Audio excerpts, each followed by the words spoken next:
Hi guys, আমার কবুতরের বাচ্চাগুলো ঠান্ডার কারণে সব মারা যাচ্ছে। জানি না কি করলে বাচ্চাগুলো ঠিক হবে। এভাবে মরে মরে যাচ্ছে, সব বাচ্চা শেষ হয়ে গেল। একটা একটা করে সব বাচ্চা মরে মরে শেষ হয়ে গেল। এই যে অনেকগুলো বাচ্চা এই যে মারা গেছে।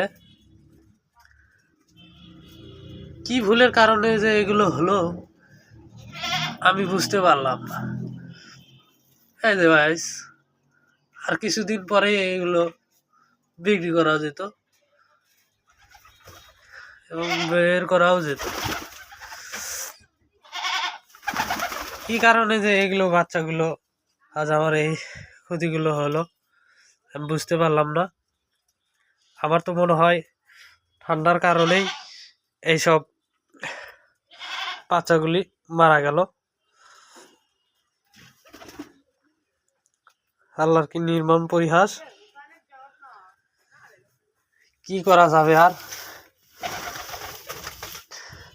একটা দুইটা তিনটা চারটা পাঁচটা ছয়টা সাতটা প্রায় ৬-৭টা বাচ্চা মারা গেছে। আমাদের একটি করে আছে, এগুলির ভিতরে নাই। এই যে এই দেখুন গাইডস, এগুলোর ভিতরে বাচ্চা মারা গেছে। সব বাচ্চা একটা একটা করে ফেলে দিলাম, আর একটা করে আছে, দেখি এগুলো কি হয়।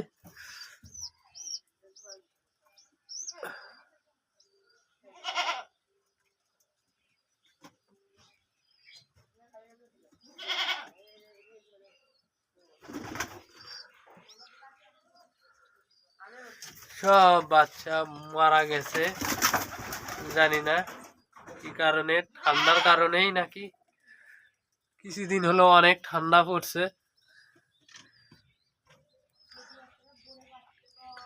ঠান্ডার কারণে বাচ্চাগুলো আজ আমার মারা গেল।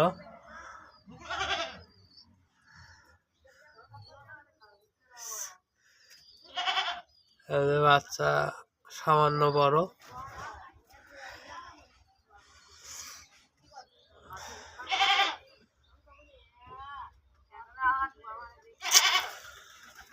কবুতর পালাই খুব কঠিন হয়ে গেছে গা। একেতে খাদ্যর দাম বেশি, তারপরে গা এইসব বাচ্চা মারা যায়। লাভের মুখ দেখতেছি না আজ থেকে প্রায় ১.৫ বছর হলো। কি করব এখন, খাবার কি বন্ধই করে দেওয়া লাগে নাকি আমি কিছু বুঝতেছি না।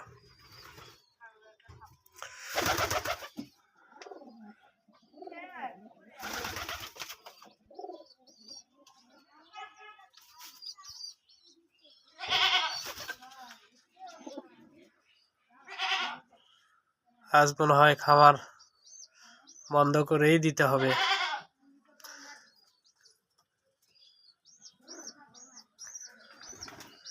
কারণ যেখানে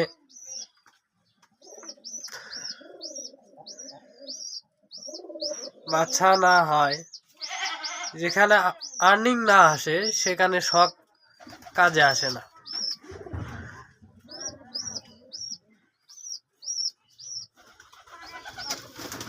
হয় হয় হয় হয় হয়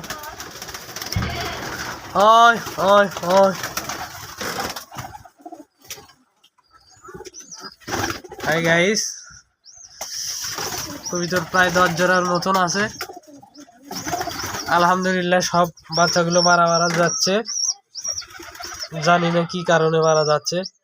আর 7-8 দিন পরে মনে হয় রোদ উঠলো। ঠান্ডার সুদনে বাচ্চাগুলি মারা যাচ্ছে। কি করবো দর্শক, এগুলো পালা খুব কঠিন।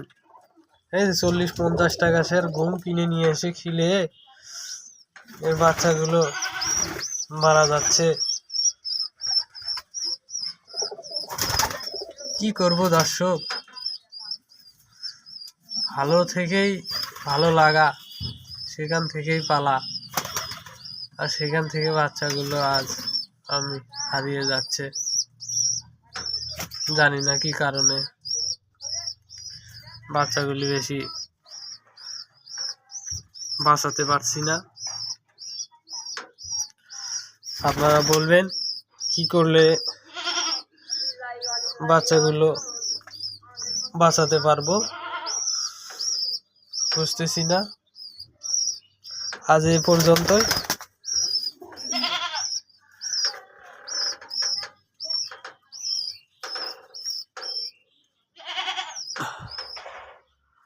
দেখা হবে আর একটি এপিসোডে। আসসালামু আলাইকুম।